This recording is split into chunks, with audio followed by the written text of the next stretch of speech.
Lady Singam is back. Delhi liquor scam కేసులో arrest అయిన కవిత 5 నెలల పాటు జైలు జీవితం గడిపిన సంగతి తెలిసిందే.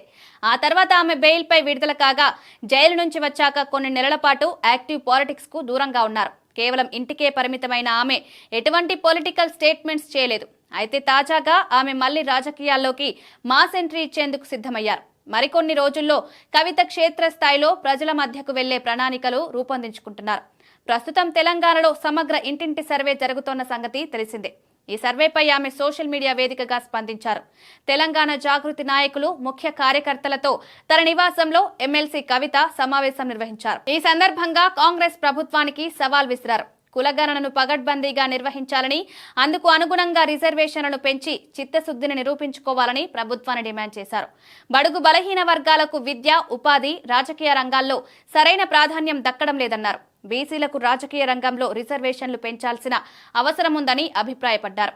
జిల్లాల వారీగా పూర్తి వివరాలతో, బీసీల లెక్కలతో తెలంగాణ జాగృతి సమగ్ర నివేదికను రూపొందించిందని చెప్పారు. త్వరలోనే రాష్ట్ర ప్రభుత్వం ఏర్పాటు చేసిన డెడికేటెడ్ కమిషన్ కు ఆ నివేదికను అందిస్తామన్నారు. తెలంగాణలో ప్రత్యేక ఉద్యమ సమయంలో అప్పటి కేంద్ర ప్రభుత్వం నియమించిన శ్రీకృష్ణ కమిటీకి కూడా ఇదే తరహాలో తెలంగాణ జాగృతి తరపున నివేదిక సమర్పించిన విషయాన్ని ఎమ్మెల్సీ కవిత గుర్తు చేశారు. సమాజంలో అంతరాలను రూపుమాపడానికి, బలహీన వర్గాలను అన్ని వర్గాల్లో మరింత పైకి తీసుకురావడానికి ప్రభుత్వాలు కృషి చేయాలన్నారు. స్థానిక సంస్థల్లో బీసీలకు రిజర్వేషన్లు పెంచాలని డిమాండ్ చేస్తూ తెలంగాణ జాగృతి బీసీ కమిషన్ కు త్వరలో సమగ్ర నివేదిక సమర్పించనున్నారు. తెలంగాణ కాంగ్రెస్ ప్రభుత్వం సరైన కుల సర్వే నిర్వహించి అణగారిన వర్గాల అవసరాలను తీర్చడం ద్వారా తన చిత్తశుద్ధిని నిరూపించుకోవాలి. సామాజిక న్యాయం దేశ సామాజిక స్వరూపాన్ని బలోపేతం చేస్తుంది. జై తెలంగాణ అని కవిత ట్వీట్ చేశారు. కాగా డిసెంబర్ నుంచి పూర్తి స్థాయిలో ప్రజల్లోకి వెళ్లేందుకు కవిత ప్రణాళికలు రూపొందిస్తున్నట్లు తెలిసింది.